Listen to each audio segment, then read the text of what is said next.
You have one more fight with Top Rank.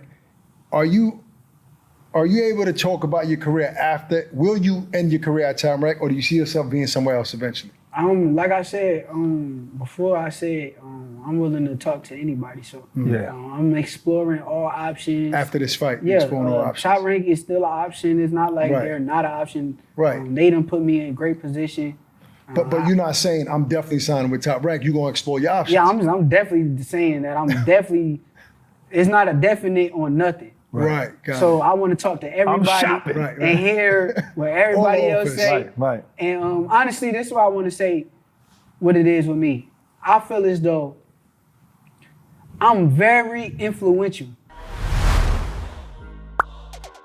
I'm very influential. Shakur Stevenson says he's open to any and all offers. He's trying to hear them out. Different propositions, possibly different networks, maybe even a Top Rank re-up. But he got to hear it. One more fight, it sounds like, with Top Rank, and Shakur's future is unknown. That's what I want to talk about in this video. What up, Fight World? It's your boy Ego, and I'm back with some more boxing. Subscribe.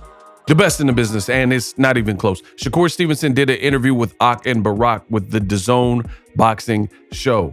And I'm just getting around to making my rounds and catching up on some content. We had the Wilder fight, the Joshua fight, and just different things. So I've been a little busy with this dynasty-ish. So I'm just getting around. You heard the snippet at the beginning. Shakur Stevenson, make sure you like, hit the thumb up, subscribe to the channel, hit the bell notification icon so you do not miss a thing in world boxing news right here on YouTube. Shakur, in this interview, you heard what he had to say. He says he's basically kind of selling himself. One fight, according to this interview, he has one fight on his contract with Top Rank. And after that, the sky's the limit. And he just lets you know that he has nothing in stone. He says nothing is a definite. Sounds like Shakur Stevenson is open to any and all offers if they make sense. And it sounds like he said he can't have any kind of talks because he's under contract. So that would probably be against the law to publicly, have these contracts and let it be known and stuff like that. So he has to remain tight-lipped, even if there is some people sliding his DM. But Shakur Stevenson, it sounds like he has an idea of what he wants to do and maybe even some kind of idea of where he would like to be. He's not going to release that. And I just want to give my thoughts on it. But first, let me let you listen to the rest of what Shakur Stevenson had to say. He said he's highly influential to this next generation, and he continued to sell himself for whoever he is going to sign to next. Roll the clip. I'm very influential. Like if y'all really pay attention, really think about this. Before I signed with Top Rank, they had a stigma of not having black fighters. They had Mexicans and white fighters. It wasn't really like a black fighter thing. I signed with Top Rank. Now you see, and I'm gonna give Terrence his credit because he was there before me, and he was one of the reasons why I signed. With he was influencing that. Yeah, he was influenced. So now, but now it's an influx of but now you all go of back, those black fighters up there on come the wall. on. So it's like you paving the way. I paved a lot of the way for a lot of younger guys that's boxing now. Now you see everybody on ESPN fighting, and I think that shows like the influence that I got. That you have. And I'm just saying that for the other networks, like the other networks that's paying attention. This what you gonna get when you get. He's selling himself already. It's early. So you gonna talk to Eddie Hearn? You gonna talk to Al Haymon? You gonna talk to everybody? I'm gonna talk to. I ain't gonna. Have their conversations happened yet? I mean, already. Not yet. They can't. Because I'm still in contract. Yeah, they can't do that yet. All right, but I'm just letting y'all know. Yeah. Like far as the media and I mean, not the media, the promoters and everybody that's working in boxing. Holla at me. I'm just saying, really pay attention to what I just told y'all. The influence that I have on the next generation is insane.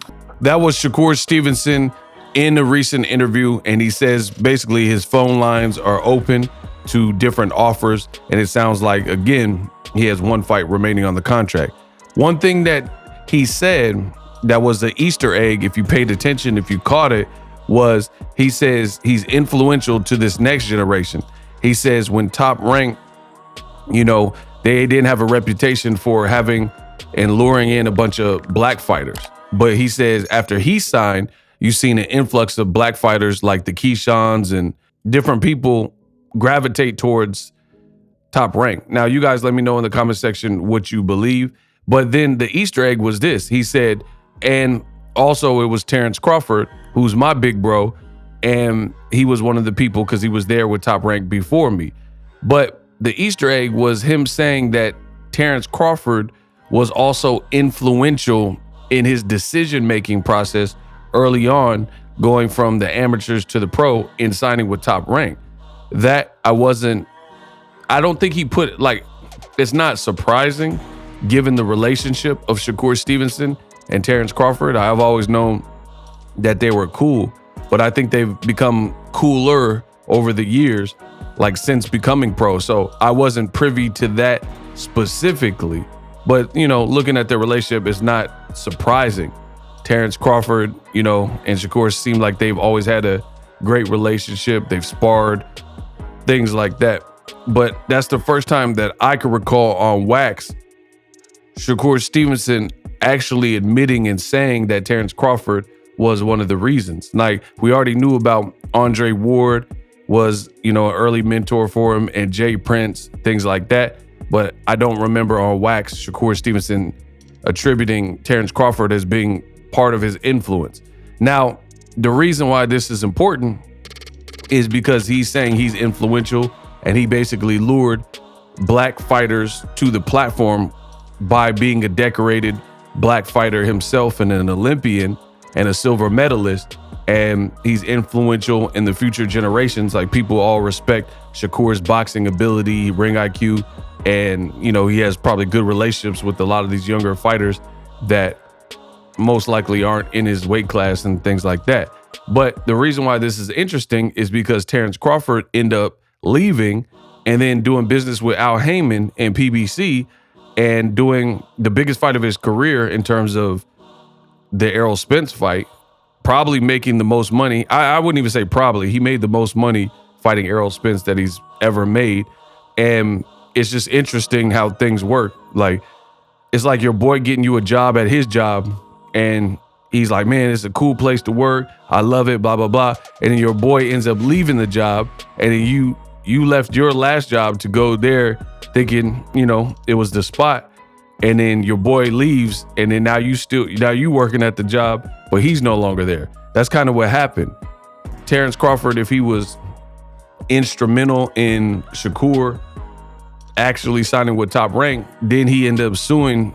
I don't even know what's up with the lawsuit at this point because we haven't really heard any new news, but at a point he did file a grievance and a lawsuit against Top Rank saying that there was racial bias and that prevented him from being marketed in the appropriate fashion.